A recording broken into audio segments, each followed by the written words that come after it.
ഹരിയാനയിലെ കുരുക്ഷേത്രയിൽ ഡൽഹി മുഖ്യമന്ത്രി Aravind കെജ്രിവാളിൻ്റെ road show ഇന്നാണ്. ഹരിയാനയിൽ ആം ആദ്മി പാർട്ടി മത്സരിക്കുന്ന ഏക മണ്ഡലമാണ് കുരുക്ഷേത്ര. പഞ്ചാബ് മുഖ്യമന്ത്രി ഭഗത് മാനും റോഡ് ഷോയിൽ പങ്കെടുക്കുന്നുണ്ട്. ഡൽഹിയിൽ നിന്ന് കൂടുതൽ വിശദാംശങ്ങളുമായി നിതിൻ അംബുജൻ ചേരുന്നു.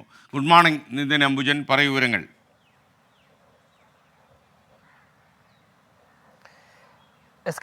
Good morning. 10 ലോക്സഭാ മണ്ഡലമുള്ള ഹരിയാനയിൽ ആം ആദ്മി പാർട്ടി മത്സരിക്കുന്ന ഏക ലോക്സഭാ മണ്ഡലമാണ് കുരുക്ഷേത്ര. സുശീൽ ഗുപ്തയാണ് സ്ഥാനാർത്ഥി.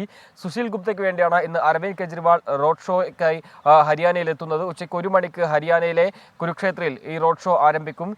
നമുക്കറിയാം, ഇന്ത്യ സഖ്യത്തിന്റെ ഭാഗമായി തന്നെ സീറ്റ് വിഭജനത്തോടുകൂടിയാണ് ഹരിയാനയിൽ ആം ആദ്മി പാർട്ടിയും അതോടൊപ്പം തന്നെ കോൺഗ്രസും മത്സരിക്കുന്നത്. 10 ലോക്സഭാ സീറ്റിൽ 9 കോൺഗ്രസും 1 ആം ആദ്മി പാർട്ടി മത്സരിക്കുന്നുണ്ട്. കഴിഞ്ഞ ദിവസങ്ങളടക്കം ജയിലിൽ നിന്നിറങ്ങിയ അരവിന്ദ് കെജ്രിവാൾ ഡൽഹിയിലെ വിവിധ മണ്ഡലങ്ങളിൽ റോഡ് ഷോയിൽ സജീവമായിരുന്നു. കേന്ദ്ര സർക്കാരിനെതിരെയുള്ള രൂക്ഷമായ വിമർശനം ഉന്നയിച്ച് തന്നെയാണ് അരവിന്ദ് കെജ്രിവാളിന്റെ റോഡ് ഷോ മുന്നോട്ട് പോകുന്നത്. പ്രതിപക്ഷ നേതാക്കൾക്കെതിരെയുള്ള കേന്ദ്ര ഏജൻസികളുടെ വേട്ടയാടലിനെതിരെയുള്ള ശക്തമായ വിമർശനം ഉന്നയിച്ച് തന്നെ മുന്നോട്ട് പോകുന്നു. അതോടൊപ്പം തന്നെ കഴിഞ്ഞ ദിവസം 10 ഗ്യാരണ്ടികൾ, മോദിക്ക് ബദലായി അരവിന്ദ് കെജ്രിവാളും 10 ഗ്യാരണ്ടികൾ മുന്നോട്ട് വെച്ചിരുന്നു. അതിൽ പ്രധാനപ്പെട്ട ഗ്യാരണ്ടികളായി അരവിന്ദ് കെജ്രിവാൾ പ്രഖ്യാപിച്ചത് പാവപ്പെട്ട സ്ത്രീകൾക്ക് പ്രതിവർഷം 2 ലക്ഷം രൂപ നൽകുന്ന പദ്ധതി, അതോടൊപ്പം തന്നെ വിദ്യാഭ്യാസം, ആരോഗ്യം, കൂടാതെ പ്രതിവർഷം 2 കോടി പേർക്ക് തൊഴിൽ നൽകുന്ന പദ്ധതി തുടങ്ങിയ വിവിധ പദ്ധതികളുമായി ബന്ധപ്പെട്ട ഗ്യാരണ്ടികൾ പ്രഖ്യാപിച്ചു. ഈ ഗ്യാരണ്ടികൾ ഊന്നിയുള്ള ഒരു പ്രചരണമാണ് ആം ആദ്മി പാർട്ടിയുടെ ഭാഗത്ത് നടക്കുന്നത്. ഇന്നും അത്തരത്തിലൊരു പ്രചരണത്തിന്റെ ഭാഗമായി തന്നെയാകും ഹരിയാനയിലെ കുരുക്ഷേത്രയിൽ